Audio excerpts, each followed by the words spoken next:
Bigyan mo pa ng kape, tapos ice cream, aabotin ng alas 3, merienda na naman yun. Hanggang sa abotin na naman yun ng hapunan. Kasi ini-entertain mo, di ba? Pero kung nambuksan mo at nakita mo yung at sinara mo ang pinto, wala kang problema sa loob ng bahay. Hindi nakapasok ang problema. Amen ba? So, sandaling in-entertain mo at pinapasok mo, may problema ka. Amen? So, the first thing is, resist. Sabi sa Biblia. Resist the devil and he will flee from you.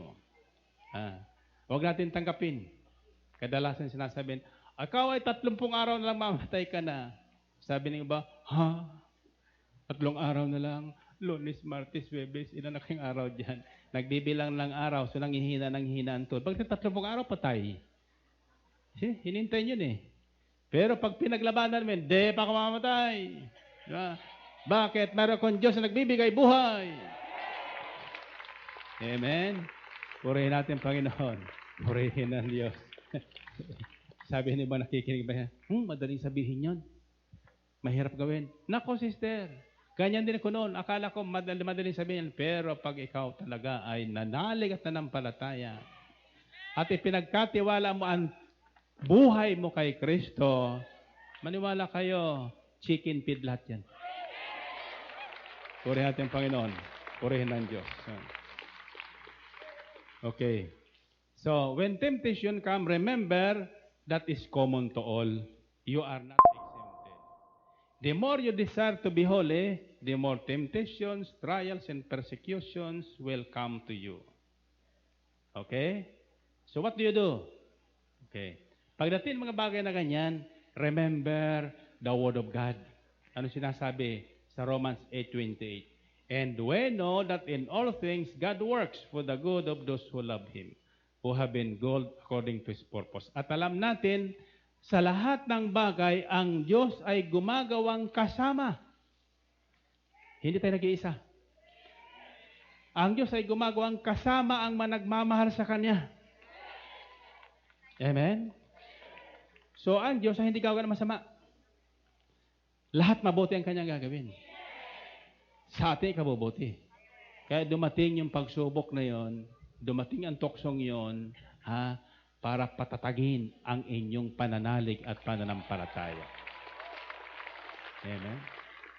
Always remember this, sa lahat na pinagaling ng Panginoon sa Biblia, hindi naman sinabi ni Kristong, pinagaling kita. Mayroon ba sinabi ng Panginoon? Hindi. Ano sinabi niya? According to your faith. Sabi niya, ayon sa pananalig at pananampalataya mo, pinagaling ka na. Pinagaling ka na. Yan. Ayon sa panalig pananampalataya mo. Yan sinasabi ko sa inyo, when I went to Lourdes, France, sa Lourdes, France, yung kinukuha nilang tubig doon, ang pinto noon, na mag-appear ang Virgin Mary kay Bernadette sa batang babae, doon sa isang lugar na pastulan lugar yon, may sumibol na spring doon sa puno ng bundok. Yun ang pinahukay kay Bernadette ayon sa doon sa documentary. Patapos pinaghilamos doon si Bernadette. Nung unang hukayin, putik pa. Ayun, sariwang bukal na bumubukal.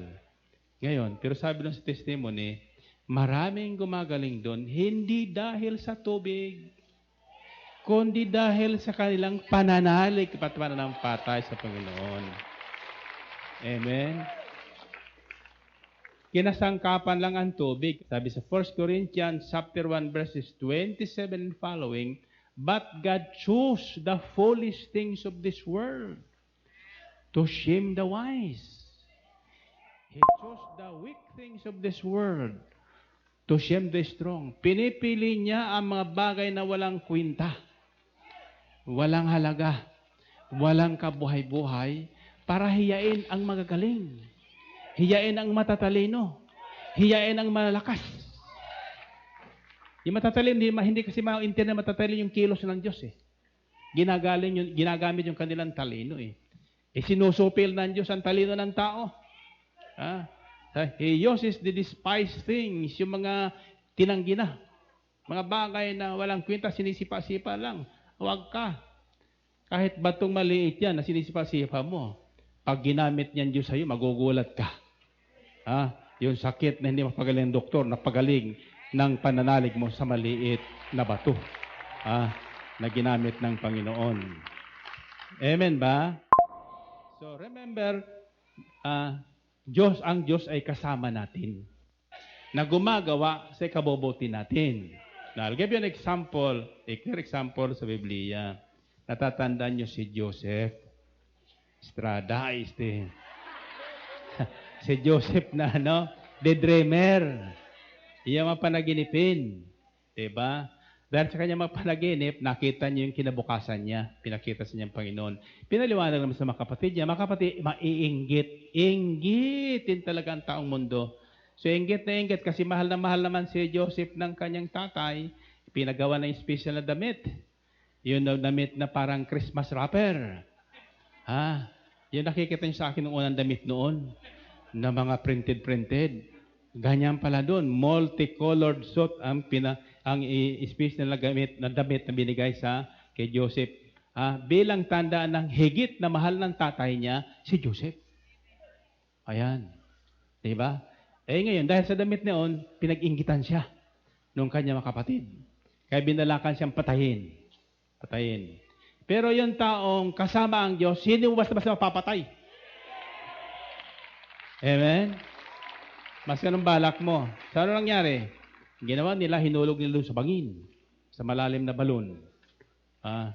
Akala nila, tudas na doon si, Pero tingnan mo, may dumaan na mga merchant sa Ehipto.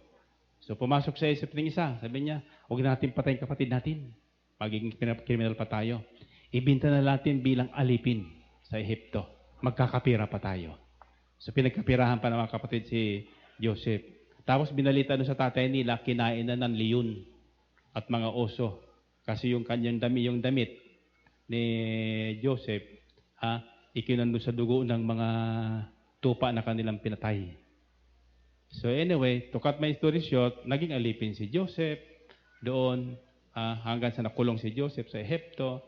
Pinaratangan na siya daw ay nangalunya doon sa asawa ng amo niya na hindi naman. In fact, siya nga yung sinusubok ng sinusubok, tinitintra, pero umiwas si Joseph.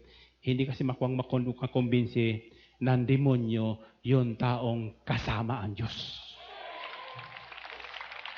Amen? Kaya sabi sa Biblia, sa aklat ng Genesis, because the Lord was with Joseph, everything that Joseph did was blessed.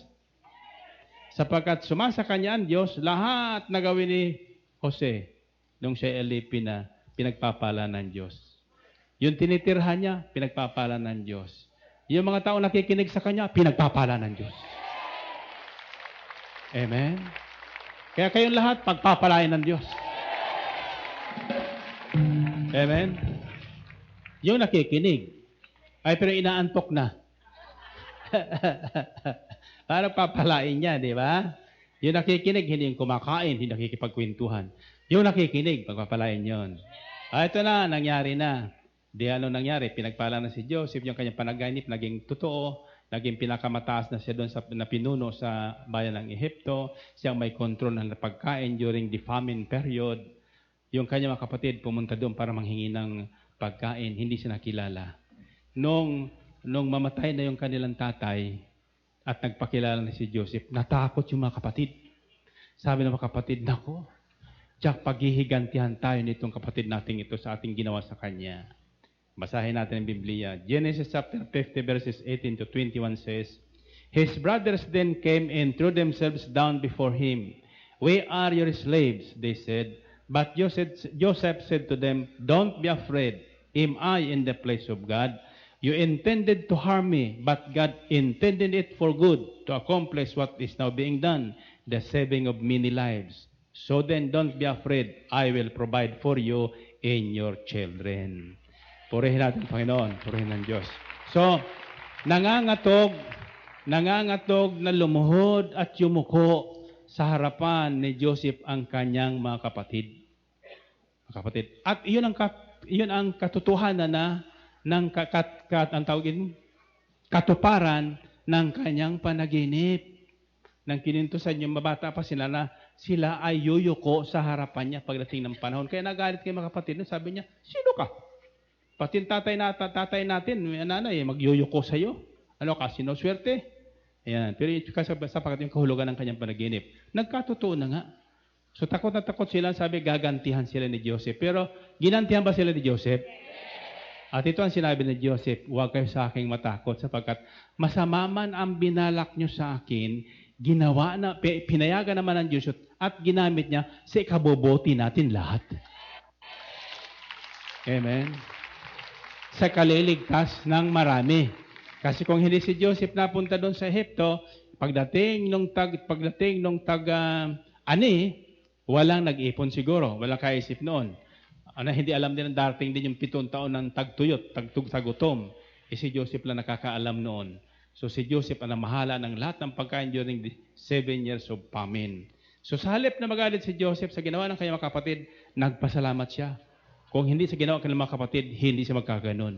Kaya yung mga ginagawa sa atin ng mga ating persecutor, yung tila ba gusto tayong sirain, huwag niyong papatulan.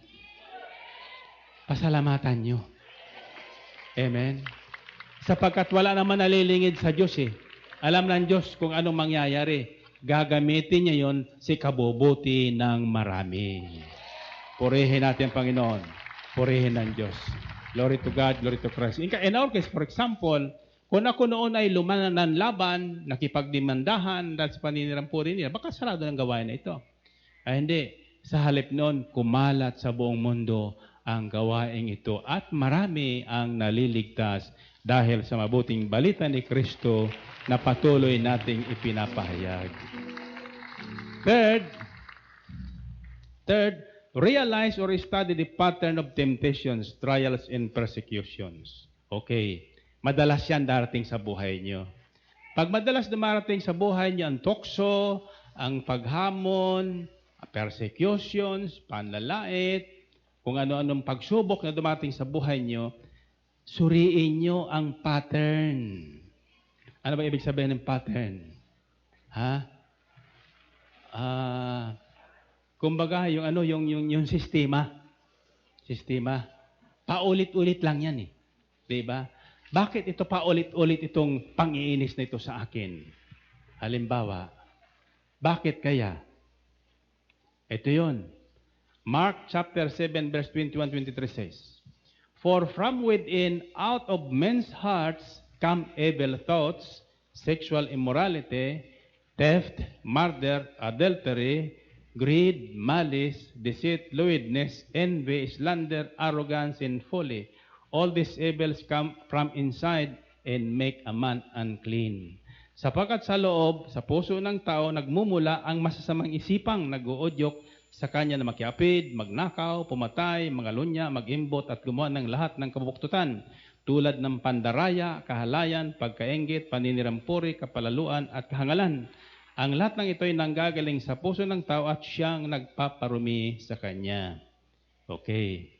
Now, natutokso ang tao kapag yun ay desire niya. Nasa sulob natin yun. Uulit-ulitin ka doon, tatargetin ka doon sapagkat iyon ang mithiin mo eh.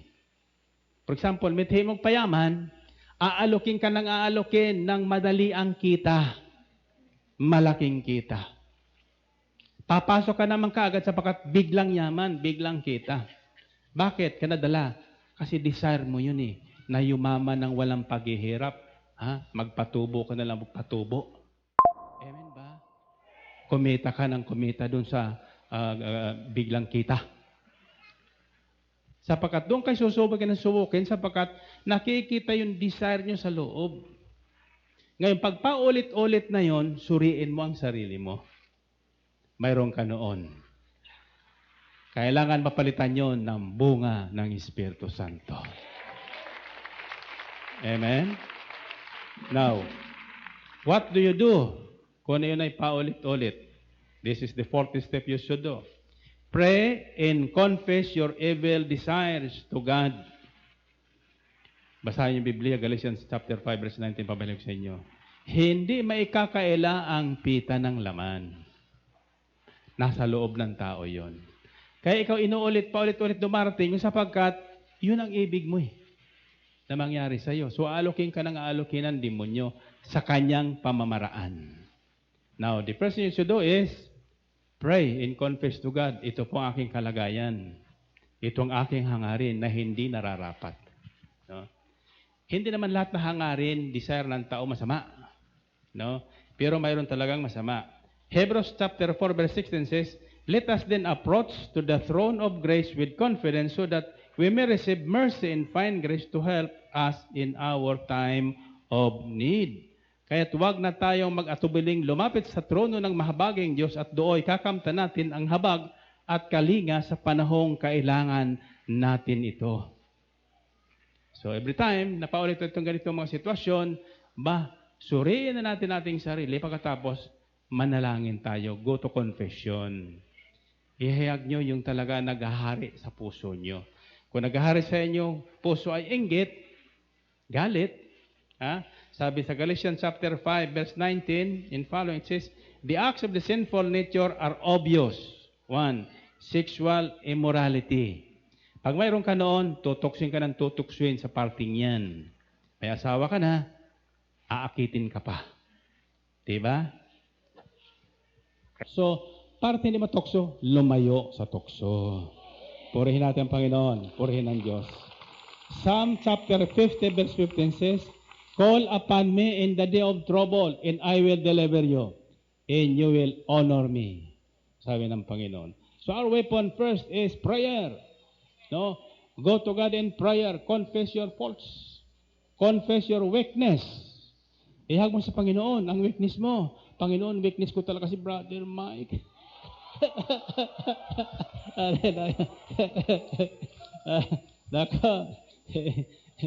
I rebuke you in Jesus' name. Purihin natin ang Panginoon. Purihin ng Diyos. Bakit? May narinig ako dyan Doon sa Morsolo, pagkaraan ko, sabi niya, naku Diyos ko, patawarin mo ko. Talagang guwapo niya. Purihin natin ang Panginoon. Purihin ng Diyos. Ay, alam nyo, ayaw ko nang ulitin niya kasi may nagkakasala pala Pag sinasabi kong gwapo ako, nagkakasala sila. Kaya kung pagbubat ng kasalanan, kawawa naman ako. Diba? Ayaw ko na sabihin, alam niya naman yan, totoo yan, di ba?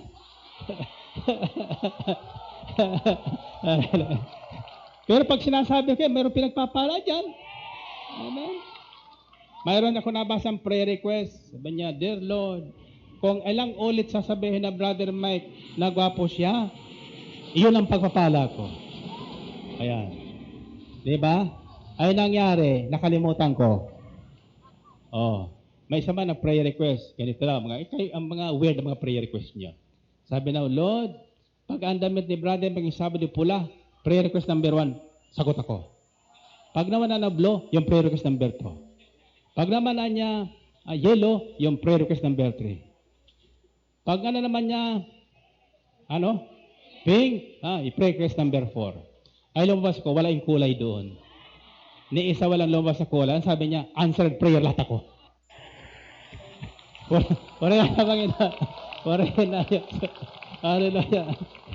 Nasa paniniwala talaga yun Matthew chapter 26 verse 41 says, "Watch and pray so that you will not fall into temptations. The spirit is willing, but the body is weak." Diba? Kaya kailangan tayo magpuyat kayo at manalangin upang huwag kayong madaig ng tukso. Ang espiritu ay nakahanda, ngunit mahina ang laman. Diba? So, pray, no? Pag may lumalapit ng tukso, manalangin ka, "Lord, palapitin mo pa. Palapitin mo pa." Purihin natin ang Panginoon. Purihin ng Diyos. Then, fifth, ito, how to turn your trials, temptations to your advantage. May benefits ko sa atin. Kapag natagumpayan natin ang lahat na ito, ano sabi doon sa James? May gantimpala tayong tatanggapin sa Panginoon. Amen. Always remember the promise. Always remember the reward that God is preparing for us. Amen. Kayo mga pansamantalang kasiyahan na yan, pansamantalang yaman na yan, naku, huwag niyo pinapasukan yan. Mapapahamak lang kayo dyan. Mayaman na galing sa Diyos. Na walang kasunod na problema sa buhay. Iyon ang ipanalangin nyo. So, check the fruit of the Spirit against your sinful nature. Yan. Sa lahat na pagdating ng pagsubok na yan dyan, iisa sa inyo, alamin nyo yung bunga ng Espiritu sa buhay nyo. Amen? Kasi hanggat hindi na perfect yun, dating ang problemang yan. Now, the acts of the sinful nature are obvious, sabi doon. But the fruit of the Spirit is love. Love is in me.